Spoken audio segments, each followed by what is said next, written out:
Oi, pessoal, como é que vocês estão? Tudo tranquilo? Estudando muito, se dedicando aí aos PETs, aos planos de estudos tutorados? Então, nós estamos chegando aí ao nosso volume 3 dos PETs na primeira semana. A minha pergunta é, vocês estão fazendo os formulários? Estão colocando lá, depositando no Classroom? Não se esqueçam, o PET é a garantia de carga horária, tá? Então, não vamos nos esquecer do PET não, tá?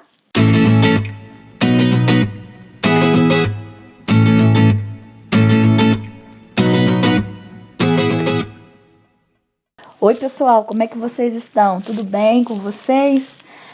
Nós estamos aí no nosso volume 3, a primeira semana do volume 3 dos planos de estudo tutorados. Pergunta é a seguinte, vocês estão estudando, estão se dedicando?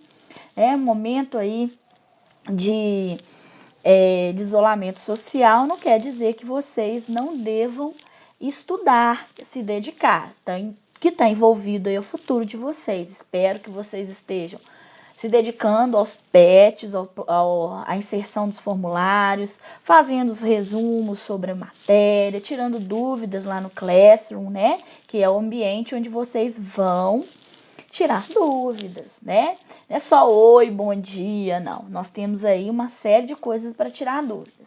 E, não se esqueçam, o formulário da primeira semana já está no Classroom. Espero que vocês respondam e vou lembrar mais uma vez, PET é garantia de carga horária. Depois, quando voltar ao presencial, essa carga horária tem que ser computada de alguma forma, E como vai ser? Através do preenchimento dos formulários, tá? Lembrando para vocês que é através do Google Forms, os formulários que eu vou cobrar de vocês, tá? Então, nós vamos falar um pouquinho aí do conteúdo do PET volume 3. Vai falar um pouquinho novamente da construção do Estado Nacional Brasileiro, que vai de 1822 até 1900, que é o período aí no fim da República. E nós falamos sobre tantas coisas, sobre revoltas, sobre a construção da Constituição 1824, falamos sobre o Brasil, da independência do Brasil, falamos sobre muita coisa. E agora nós vamos falar sobre a economia do Brasil imperial. Como era a economia brasileira? Para a gente falar um pouquinho sobre a economia brasileira, nós temos que falar um pouquinho como o Brasil foi colonizado. Isso, a economia, ela diz respeito muito à forma de colonização. Então, no século XVI, o Brasil foi uma colônia de exploração. Isso quer dizer que é monocultura, latifúndio, Então, nós temos aí essas nuances, escravidão, mão de obra escrava, monocultura, que é o cultivo de um só produto. O Brasil é um país agrário exportador, Não desenvolveu aí a industrialização, Nós vimos o Brasil, aliás, o Brasil era proibido de criar indústrias, manufaturas, fabriquetas, apesar das tentativas do Barão de Mauá, o Brasil ele não se configurou aí como um país industrial devido a essa questão econômica baseada aí na exploração. E o Brasil, por ser um país, uma colônia de exploração, lógico, em 1822 houve a independência, mas o Brasil continuou com essa estrutura agrário exportadora através dos plantations escravistas, Os plantations é realmente essa dinâmica, é a produção de um produto, é a monocultura e escravista. O Brasil continuou sendo um país escravista. Foi o último país do mundo inteiro a libertar os escravos, Então, o Brasil, ele continua sendo uma plantation, um país agrário exportador. Mas qual seria o produto que o Brasil escolhido pelo país? O Brasil, ele fez grandes ciclos econômicos. O primeiro foi a extração do pau-brasil, que foi bem predatória, foi somente para manter a colonização. O próximo ciclo econômico foi o açúcar, seguindo a produção aurífera e depois para o café, O Brasil, a produção cafeeira, ela vai transformar o Brasil. E não vai ser nas capitais, vai ser no interiorzão. O Vale do Paraíba, o Oeste Paulista, serão regiões onde vão se produzir o café. Olha só, o Brasil, ele vai dar um salto muito grande na produção de café. De 1831 até 1940, as sacas, 10.430 sacas de 60 quilos cada uma. Então, olha só a produção, faz as contas aí. Passando aí de 1841, 1850, 18 mil, chegando a 19 mil.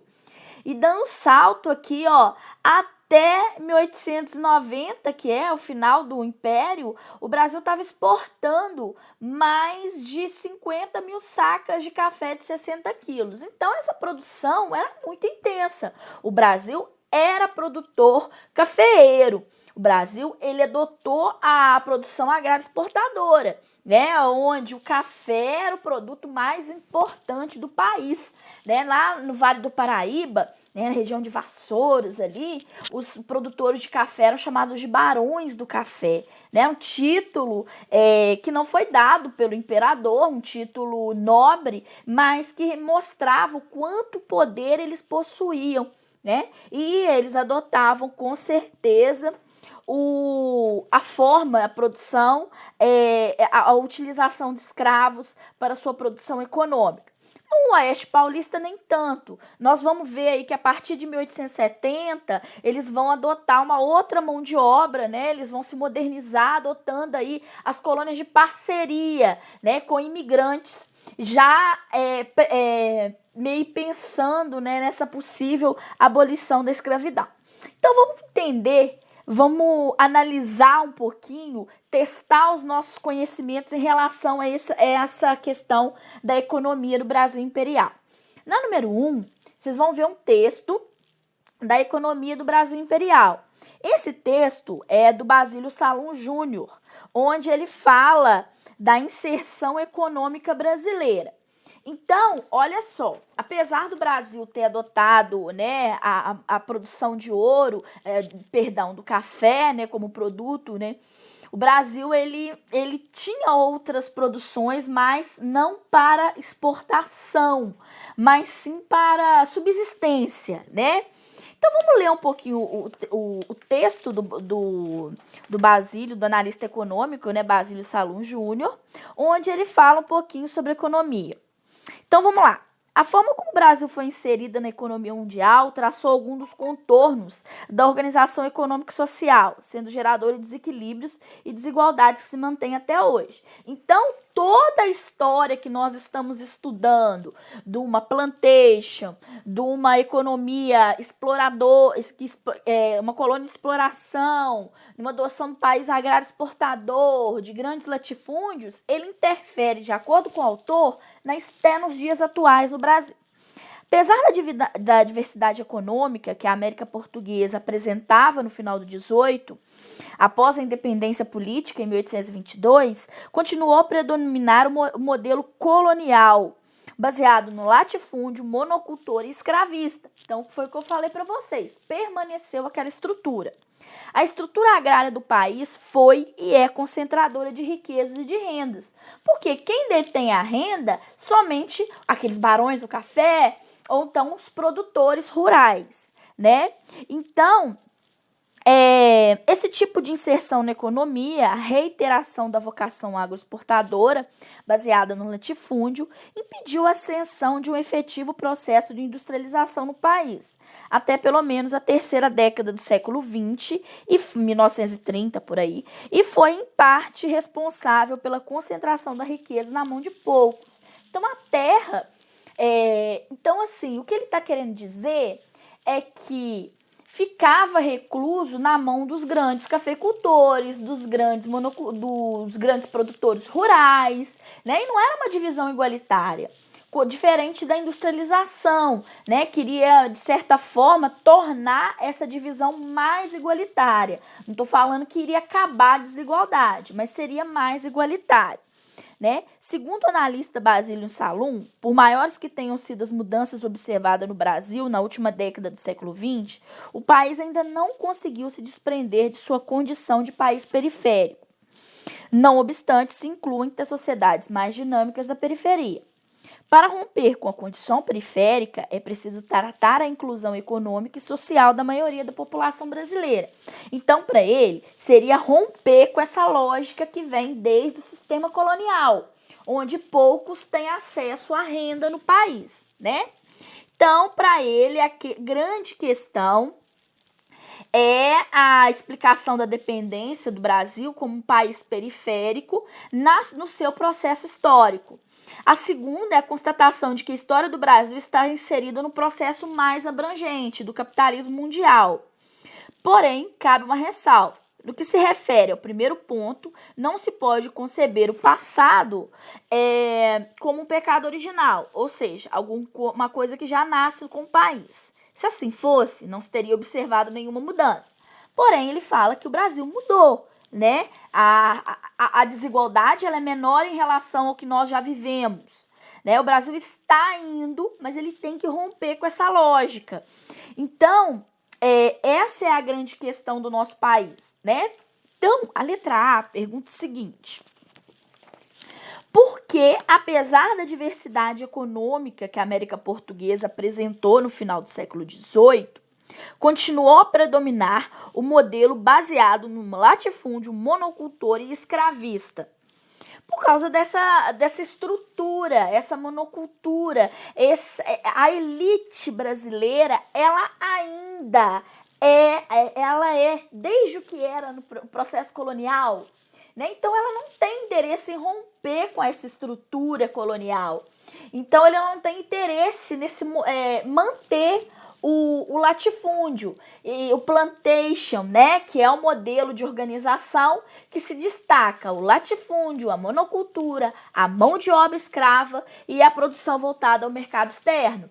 Então, eles não querem abastecer o mercado interno, eles querem promover o latifúndio, que é a grande extensão de terra na mão de uma pessoa só, a cultura de um só produto, se esgota o solo, e a mão de obra escrava. Então, eles persistem, apesar da diversidade econômica que a América Portuguesa possuía, eles permaneceram no modelo só, que é a exploração de um ciclo econômico gigante, que é a chamada plantation, tá? Então, letra B. Qual foi o obstáculo à ascensão de um efetivo processo de industrialização? Olha, o próprio Dom Pedro I, Dom Pedro II, eles literalmente excluíram todo o processo de produção industrial no Brasil. Exemplo, o caso do Mauá, né, o Barão de Mauá, que queria promover a industrialização no Brasil, só que ele foi impelido. Ele foi, houve até um processo aí tentou retirá-lo de toda a questão. A Inglaterra fez uma série de políticas que proibia a industrialização no Brasil, né, no país, e como o Brasil é um parceiro econômico da Inglaterra, promoveu o Império Brasileiro, ele promoveu isso mesmo para evitar. O Barão de Mauá, ele sofreu uma série de represálias por parte do Império, morreu na pobreza por esse motivo, né? Então, qual foi o obstáculo? Com certeza foi a preservação dessa estrutura. Essa estrutura que vem desde a colonização, uma estrutura macroeconômica de grandes ciclos econômicos, e principalmente no século XIX, sobre a questão da cultura cafeeira, que vai repetir toda essa dinâmica de exploração econômica, de país agrário exportador, voltado para a exportação do café, impelindo qualquer tipo de ascensão ao processo de industrialização brasileira, tá? Veja a história do Barão de Mauá, eu já falei sobre ela no volume 2 dos PETs, que vocês vão entender como foi difícil para Manuel Evangelista, né, na época Barão de Mauá, em implantar a industrialização, e mesmo assim ele foi impelido por diversas autoridades do Império, acabou morrendo na pobreza, um incêndio, né? Mas o sonho dele era industrializar o Brasil, tá?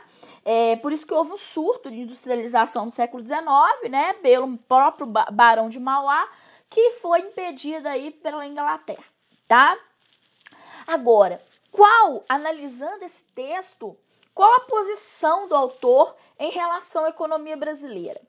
Então, segundo ele, por maiores que tenham sido as mudanças e que aconteceram, o Brasil ele se não desprende de país periférico, né? Ele tem essa lógica agrária exportador, que hoje a gente chama de bancada rural, né? Ele mesmo se incluindo nessas dinâmicas de periferia, é mais dinâmico, é um país que tem uma evolução econômica, mas ele ainda não saiu da periferia. Para romper essa condição periférica, é preciso tratar a inclusão, né? Não só econômica, como também social, né? Dar renda a toda a sociedade brasileira, que estão à margens aí da civilização moderna. Então, para ele, a igualdade social, essa inclusão econômica de pessoas que não estão inclusas, né? Nós temos um nível de desigualdade social muito grande, que vem desde essa história, estudar a história e entender tudo isso, tá, gente? Letra D, quais são as duas questões importantes que colocam a posição do autor? Primeira, é a dependência do Brasil e como ele ainda é periférico, ele se torna um país periférico.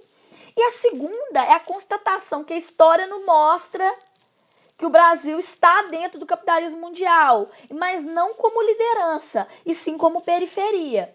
Então, o Brasil, internamente e externamente, ele é um país periférico, ele se encaixa aí dentro do capitalismo mundial como periférico, apesar de ter uma economia boa, uma economia, né?